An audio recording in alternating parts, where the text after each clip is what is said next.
வணக்கம். தந்தையின் பாட்காஸ்ட் செய்திகளை வாசிப்பது பிரியவதனா. முதலில் தலைப்புச் செய்திகளை பார்க்கலாம். 3 நாள் பயணமாக நாளை தமிழகம் வருகிறார் பிரதமர் மோடி. கன்னியாகுமரியில் உள்ள விவேகானந்தர் பாறையில் தியானம் செய்கிறார். கன்னியாகுமரியில் பிரதமர் மோடி தியானம் செய்ய அனுமதி வழங்கக்கூடாது என காங்கிரஸ் எதிர்ப்பு. தேர்தல் நடத்தை விதிகள் அமலில் உள்ளதால் நீதிமன்றத்தை நாடப்போவதாகவும் தமிழக காங்கிரஸ் தலைவர் செல்வ பெருந்தகை அறிவிப்பு. மத்திய உள்துறை அமைச்சர் அமித்ஷா நாளை தமிழகம் வருகிறார். புதுக்கோட்டை மாவட்டம் திருமயத்தில் உள்ள கோட்டை பைரவர் கோவிலில் சுவாமி தரிசனம் செய்கிறார். பரமாத்மாவால் அனுப்பப்பட்டிருந்தால் ஏழைகளுக்கு உதவி இருக்க வேண்டுமே தவிர அதானி அம்பானிக்கு அல்ல. பிரதமர் மோடி குறித்து ராகுல் காந்தி கடும் விமர்சனம். பாடத்திட்டங்களில் திராவிட இயக்க வரலாறு மற்றும் திராவிட தலைவர்களின் பாடங்களே அதிகமாக உள்ளதாக ஆளுநர் RN ரவி குற்றச்சாட்டு. சுதந்திர போராட்ட வரலாறு மறைக்கப்பட்டு உள்ளதாகவும் விமர்சனம்.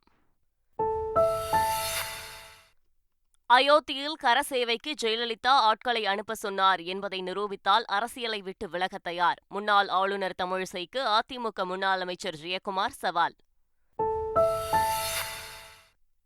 ரீமால் புயல் தாக்கியதில் மிஜோரம் மாநிலத்தில் பலி எண்ணிக்கை 27ஆக உயர்வு. மணிப்பூரில் பல்வேறு இடங்களில் நிலச்சரிவு. இந்திய கிரிக்கெட் அணியின் பயிற்சியாளராக கம்பீரை நியமிக்க முடிவு. விரைவில் அதிகாரப்பூர்வ அறிவிப்பை BCCI வெளியிடும் என தகவல். இனி விரிவான செய்திகள். இந்தியா கூட்டணி கட்சிகளின் ஆலோசனைக் கூட்டத்தில் பங்கேற்க முதலமைச்சர் ஸ்டாலின் டெல்லி செல்கிறார். டெல்லியில் நடைபெறும் இந்தியா கூட்டணி கட்சிகளின் ஆலோசனைக் கூட்டத்தில் கூட்டணியில் இடம்பெற்றுள்ள 28 கட்சிகளின் தலைவர்களுக்கு அழைப்பு விடுக்கப்பட்டுள்ளது. கூட்டத்தில் காங்கிரஸ் தலைவர்கள் மல்லிகார்ஜுன கார்கே, ராகுல் காந்தி, சோனியா காந்தி உள்ளிட்டோர் பங்கேற்க உள்ள நிலையில் தமிழக முதலமைச்சர் ஸ்டாலினும் பங்கேற்க உள்ளார். இதற்காக ஜூன் 1ஆம் தேதி காலை 7 மணியளவில் சென்னையிலிருந்து விமானம் மூலம் டெல்லி புறப்பட்டு செல்ல உள்ளதாக கூறப்படுகிறது. பிரதமர் மோடி நாளை கன்னியாகுமரி வருவதையொட்டி ஹெலிகாப்டர் பாதுகாப்பு ஒத்திகை நடைபெற்றது. டெல்லியிலிருந்து விமானம் மூலம் திருவனந்தபுரம் வரும் பிரதமர் மோடி அங்கிருந்து ஹெலிகாப்டர் மூலம் நாளை மாலை 4:30 மணிக்கு கன்னியாகுமரி வருகிறார். பின்னர் படகு மூலம் கடல் நடுவே அமைந்துள்ள விவேகானந்தர் நினைவு மண்டபத்திற்கு செல்கிறார். அங்கு 3 நாட்கள் தங்கி தியானம் மேற்கொள்ள இருக்கிறார். பின்னர் ஜூன் 1ஆம் தேதி சனிக்கிழமை பிரதமர் மோடி தனது 3 நாட்கள் பயணத்தை முடித்துக் கொண்டு விமானம் மூலம் டெல்லி செல்கிறார். கன்னியாகுமரியில் உள்ள விவேகானந்தர் நினைவு பாறை தேசிய தலைவர்களின் கவனத்தை வெகுவாக ஈர்த்துள்ளது. குமரி கடற்கரையில் அமைந்த பாறையை கண்டு வியந்த விவேகானந்தர் அங்கு சென்று 3 நாட்கள் தியானம் செய்தார். பின்னர் தற்போது இந்த பாறை அரசியல் தலைவர்களின் கவனத்தையும் ஈர்த்துள்ளது. கடந்த 2022ஆம் ஆண்டு காங்கிரஸ் எம்பியான ராகுல் காந்தி பாரத் ஜோடோ யாத்திரை தொடங்குவதற்கு முன் விவேகானந்தர் பாறைக்கு சென்று மரியாதை செலுத்தி அதன் பின்னரே தனது பயணத்தை தொடங்கினார். இந்த நிலையில் பரபரக்கும் அரசியல் சூழலில் வரும் 30ஆம் தேதி தமிழ்நாடு வருகை தரும் பிரதமர் மோடி விவேகானந்தர் பாறைக்கு சென்று அங்கு தியானம் மேற்கொள்ள உள்ளார். குமரியில் பிரதமர் மோடி தியானம் செய்ய அனுமதி வழங்கக்கூடாது என்று தமிழ்நாடு காங்கிரஸ் தலைவர் செல்வ பெருந்தகை வலியுறுத்தியுள்ளார். மே 30 முதல் ஜூன் 1 வரை குமரியில் பிரதமர் மோடி தியானம் செய்ய இருப்பதாக வெளியான தகவலை அவர் குறிப்பிட்டுள்ளார். வாக்குப்பதிவுக்கு முந்தைய 48 மணி நேர காலத்தில் இதுபோன்ற நிகழ்ச்சி மூலம் மறைமுகமாக பிரச்சாரம் செய்ய பிரதமர் முயல்வதாக குற்றம் சாட்டியுள்ளார். தேர்தல் நடத்தை விதிமுறைகள் அமலில் இருப்பதால் அனுமதி வழங்கக்கூடாது என்று கேட்டுக் கொண்டுள்ள செல்வ பெருந்தகை தேர்தல் ஆணையத்திடம் மனு அளிக்க உள்ளதாகவும் தேவைப்பட்டால் நீதிமன்றத்தை நாட உள்ளதாகவும் தெரிவித்துள்ளார். மத்திய உள்துறை அமைச்சர் அமித்ஷா சுவாமி தரிசனம் செய்வதற்காக நாளை புதுக்கோட்டை மாவட்டத்திற்கு வருகை தரவுள்ளார். திருமயத்தில் உள்ள கோட்டை பைரவர் கோவிலிலும் அதன் அருகே உள்ள பெருமாள் மற்றும் சிவன் கோவிலிலும் அமித்ஷா சுவாமி தரிசனம் செய்ய உள்ளார். இதையொட்டி நாளை புதுக்கோட்டை மாவட்டம் திருமயம் அருகே உள்ள தனியார் பொறியியல் கல்லூரி வளாகத்தில் ஹெலிகாப்டரில் வந்து இறங்கும் அமித்ஷா பின்னர் கார் மூலம் கோவிலுக்கு செல்ல திட்டமிட்டுள்ளார். கலைஞரின் கனவு இல்லம் திட்டத்திற்கான வழிகாட்டு நெறிமுறைகளை தமிழக அரசு வெளியிட்டுள்ளது. இந்த திட்டத்தின் மூலம் குடிசை பகுதி மக்களுக்கு 3100 கோடி ரூபாய் செலவில் 1 லட்சம் வீடுகளை கட்டித்தர திட்டமிடப்பட்டு உள்ளது. ஒவ்வொரு வீடும் 3,50,000 ரூபாய் உதவித்தொகையில் கட்டப்பட உள்ளது. சொந்த நிலத்தில் அமைக்கப்பட்டுள்ள குடிசைகளில் வசிப்பவர்கள் மட்டுமே இந்த திட்டத்தின் கீழ் பயனாளிகளாக அடையாளம் காணப்பட வேண்டும் என தெரிவிக்கப்பட்டுள்ளது. தமிழகத்தில் ஜூன் 6ஆம் தேதி பள்ளிகள் திறக்க உள்ளதால் புதிய பஸ் பாஸ் வழங்கும் வரை மாணவர்கள் பழைய பஸ் பாஸை காட்டி பேருந்துகளில் பயணம் செய்யலாம் என்று போக்குவரத்து துறை அறிவித்துள்ளது. பள்ளிகள் திறந்த உடனேயே புதிய பஸ் பாஸ் வழங்குவது சாத்தியமில்லாதது. வழக்கமாக மாணவர் சேர்க்கை முடிந்த பின்பு ஒட்டுமொத்தமாக கணக்கெடுக்கப்பட்டு மாணவர்களுக்கு புதிய பஸ் பாஸ் வழங்கப்படும். அதுவரை மாணவர்கள் பள்ளி அடையாள அட்டை மற்றும் பழைய பாஸை காண்பித்து பயணம் செய்யலாம் என போக்குவரத்து துறை தெரிவித்துள்ளது. கோடை விடுமுறை முடிந்து தென் மாவட்டங்களிலிருந்து பொதுமக்கள் சென்னை திரும்ப சிறப்பு ரயில்கள் இயக்கப்பட உள்ளன. நெல்லையிலிருந்து சென்னை எழும்பூருக்கு ஜூன் 6, 13, 20, 27ஆம் தேதிகளிலும், மறுமார்க்கத்தில் 7, 14, 21, 28ஆம் தேதிகளிலும் நெல்லைக்கும் சிறப்பு ரயில் இயக்கப்பட உள்ளது. நாகர்கோவில் சென்னை எழும்பூர் இடையே 2, 16, 30ஆம் தேதிகளிலும், மறுமார்க்கத்தில் நாகர்கோவிலுக்கு 3, 17 மற்றும் ஜூலை 1 ஆகிய தேதிகளிலும் சிறப்பு ரயில் இயக்கப்படுகிறது. 9 மற்றும் 23ஆம் தேதிகளில் நாகர்கோவிலிருந்து சென்னை எழும்பூருக்கும், மறுமார்க்கத்தில் 10 மற்றும் 24ஆம் தேதிகளில் நாகர்கோவிலுக்கும் சிறப்பு ரயில் இயக்கப்பட உள்ளது. தமிழக பல்கலைக்கழக பாடத்திட்டங்களில் தமிழக சுதந்திர போராட்ட வரலாறு மறைக்கப்பட்டு உள்ளதாக ஆளுநர் ஆர்.என். ரவி குற்றம் சாட்டியுள்ளார். உதகை ராஜ்பவனில் நடைபெற்ற துணைவேந்தர்களுக்கான மாநாட்டில் உரையாற்றிய அவர், தமிழகத்தில் உயர்கல்விக்கு ஒதுக்கப்படும் நிதியை பள்ளிகளின் தளவாட பொருட்கள் வாங்க பயன்படுத்தப்படுவதாக குற்றம் சாட்டினார். தமிழக பல்கலைக்கழக பாடத்திட்டங்களில் தமிழக சுதந்திர போராட்ட வரலாறு மறைக்கப்பட்டு உள்ளதாகவும், திராவிட தலைவர் மற்றும் இயக்க வரலாறே அதிகமாக இருப்பதாக ஆளுநர் குற்றம் சாட்டியுள்ளார். திமுக வாக்கு எண்ணிக்கை முகவர்கள் ஆலோசனைக் கூட்டம் வருகிற ஜூன் 1ஆம் தேதி நடைபெறும் என திமுக பொதுச் செயலாளர் துரைமுருகன் அறிவித்துள்ளார். ஜூன் 4ஆம் தேதி நடைபெறும் வாக்கு எண்ணிக்கை குறித்து கலந்தாலோசிக்க திமுக அமைப்பு செயலாளர் ஆர்.எஸ். பாரதி தலைமையில் கூட்டம் நடைபெறும் என்றும், வாக்கு எண்ணிக்கையின் போது தலைமை முகவர் மற்றும் வாக்கு எண்ணிக்கை முகவர்கள் கடைபிடிக்க வேண்டிய வழிமுறைகள் குறித்து திமுக சட்டத்துறை செயலாளர் என்.ஆர். இளங்கோ ஆலோசனை வழங்குவார் என்றும் தெரிவிக்கப்பட்டுள்ளது. ஒடிசா முதல்வர் நவீன் பட்நாயக் பெயரில் தமிழர் ஒருவர் திணிக்கப்படுவதை சகித்துக் கொள்ள மாட்டோம் என்று மத்திய உள்துறை அமைச்சர் அமித் ஷா கூறியுள்ளார். ஒடிசா மாநிலம் ஜாஜ்பூரில் நடைபெற்ற பிரச்சாரக் கூட்டத்தில் பேசிய அவர், ஒடிசாவில் இந்த மாநிலத்தைச் சேர்ந்த ஒருவர் முதல்வராக வேண்டுமா அல்லது தமிழகத்தைச் சேர்ந்த ஒருவரின் ஆட்சி வேண்டுமா என தமிழகத்தைச் சேர்ந்த வி.கே. பாண்டியனை மறைமுகமாக குறிப்பிட்டு பேசினார். சுயமரியாதையை காப்பாற்ற அசோக மன்னருடன் போரிட்டு மரணமடைந்த ஒடிசா மக்கள் ஒருபோதும் தலைகுனியவில்லை என்றும் அவர் கூறினார். பிரதமர் மோடியை பரமாத்மா அனுப்பியிருந்தால் அவர் ஏழைகளுக்கும் தொழிலாளர்களுக்கும் தான் உதவியிருக்க வேண்டும் என்று ராகுல்காந்தி கூறியுள்ளார். உத்தரப்பிரதேச மாநிலம் பன்ஸ்காவுன் பகுதியில் நடைபெற்ற தேர்தல் பிரச்சாரக் கூட்டத்தில் பேசிய அவர், காங்கிரஸ் ஆட்சி அமைந்ததும் பட்டியலினத்தவர், பழங்குடியினர் மற்றும் இதர பிற்படுத்தப்பட்ட பிரிவினருக்கான இடஒதுக்கீடு 50% உச்சவரம்பு நீக்கப்படும் என்றார். அம்பானி அதானிக்கு உதவுவதற்காகவே பரமாத்மாவால் அனுப்பப்பட்டவர் பிரதமர் மோடி என்றும் ராகுல்காந்தி கூறினார். பஞ்சாபில் பாஜகவுக்கு ஆதரவாக ஒரு வாக்கு கூட விழக்கூடாது என டெல்லி முதலமைச்சர் அரவிந்த் கெஜ்ரிவால் ஆவேசமாக பேசியுள்ளார். பஞ்சாப் மாநிலம் லூதியானாவில் உள்ள டவுன் ஹாலில் ஆம் ஆத்மி கட்சியினரை ஆதரித்து முதலமைச்சர் அரவிந்த் கெஜ்ரிவால் பிரச்சாரம் மேற்கொண்டார். அப்போது பேசிய அவர், மக்களுக்கு வழங்கப்பட்டு வரும் இலவச மின்சாரத்தை பாஜக நிறுத்த நினைப்பதாக தெரிவித்தார். எனவே பாஜகவிற்கு ஆதரவாக ஒரு வாக்கு கூட விழக்கூடாது என கூறிய அவர், ஆம் ஆத்மி கட்சிக்கு ஆதரவாகவே அனைத்து வாக்குகளும் விழ வேண்டும் எனவும் கூறினார்.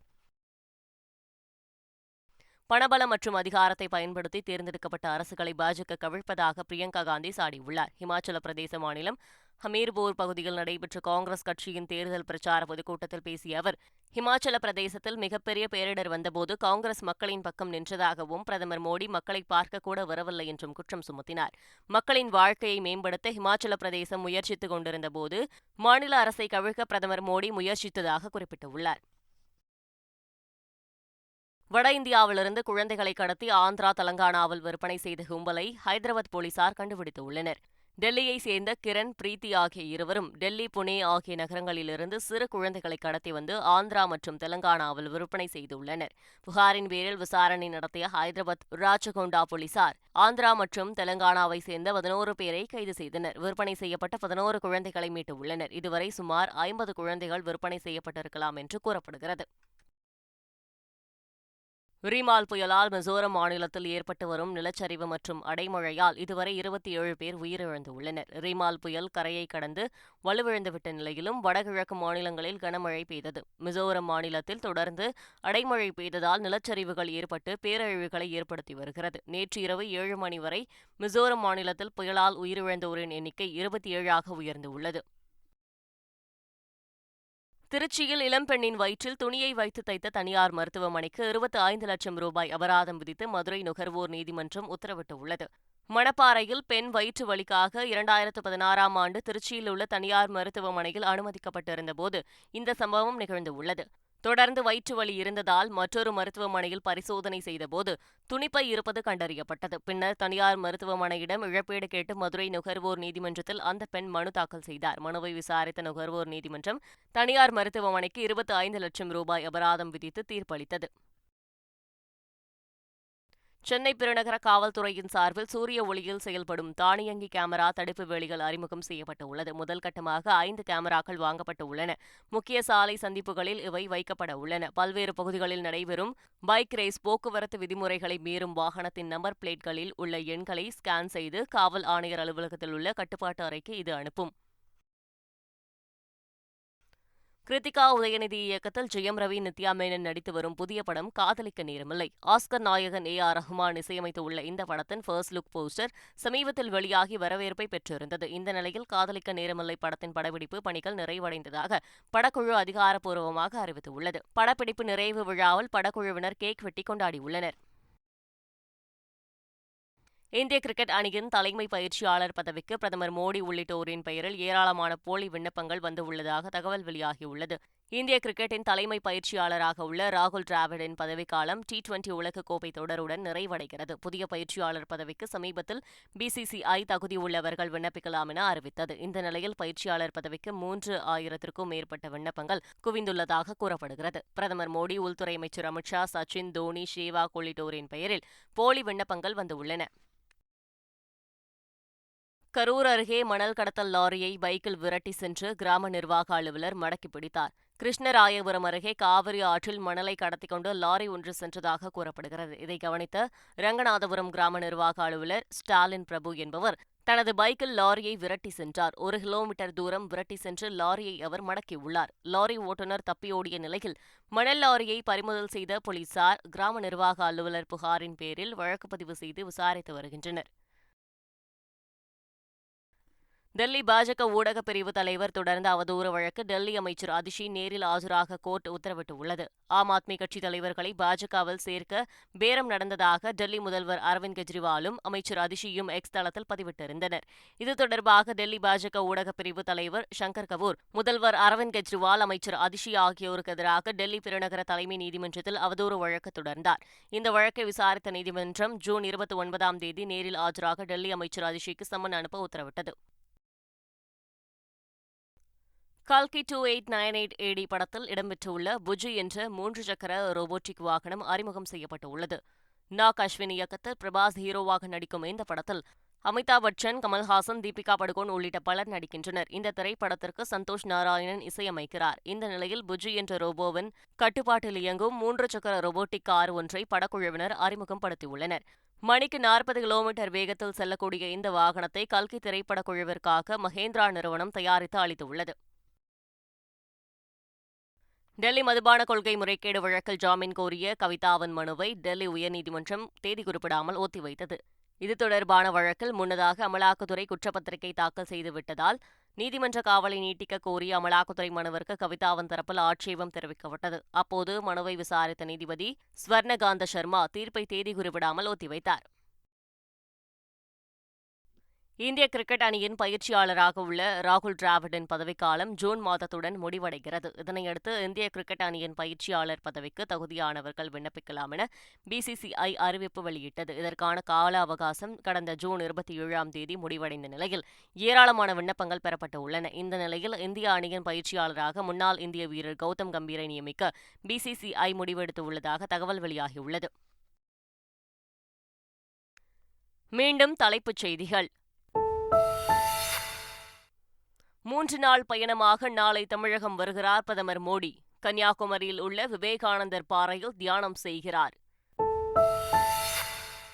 கன்னியாகுமரியில் பிரதமர் மோடி தியானம் செய்ய அனுமதி வழங்கக்கூடாது என காங்கிரஸ் எதிர்ப்பு. தேர்தல் நடத்தை விதிகள் அமலில் உள்ளதால் நீதிமன்றத்தை நாடப்போவதாகவும் தமிழக காங்கிரஸ் தலைவர் செல்வ பெருந்தகை அறிவிப்பு. மத்திய உள்துறை அமைச்சர் அமித்ஷா நாளை தமிழகம் வருகிறார். புதுக்கோட்டை மாவட்டம் திருமயத்தில் உள்ள கோட்டை பைரவர் கோவிலில் சுவாமி தரிசனம் செய்கிறார். பரமாத்மாவால் அனுப்பப்பட்டிருந்தால் ஏழைகளுக்கு உதவி இருக்க வேண்டுமே தவிர அதானி அம்பானிக்கு அல்ல. பிரதமர் மோடி குறித்து ராகுல் காந்தி கடும் விமர்சனம். பாடத்திட்டங்களில் திராவிட இயக்க வரலாறு மற்றும் திராவிட தலைவர்களின் பாடங்களே அதிகமாக உள்ளதாக ஆளுநர் RN ரவி குற்றச்சாட்டு. சுதந்திர போராட்ட வரலாறு மறைக்கப்பட்டு உள்ளதாகவும் விமர்சனம். அயோத்தியில் கரசேவைக்கு ஜெயலலிதா ஆட்களை அனுப்ப சொன்னார் என்பதை நிரூபித்தால் அரசியலை விட்டு விலக தயார். முன்னாள் ஆளுநர் தமிழிசைக்கு அதிமுக முன்னாள் அமைச்சர் ஜெயக்குமார் சவால். ரீமால் புயல் தாக்கியதில் மிஜோரம் மாநிலத்தில் பலி எண்ணிக்கை 27ஆக உயர்வு. மணிப்பூரில் பல்வேறு இடங்களில் நிலச்சரிவு. இந்திய கிரிக்கெட் அணியின் பயிற்சியாளராக கம்பீரை நியமிக்க முடிவு. விரைவில் அதிகாரப்பூர்வ அறிவிப்பை BCCI வெளியிடும் என தகவல். இத்துடன் செய்திகள் நிறைவடைகின்றன. வணக்கம்.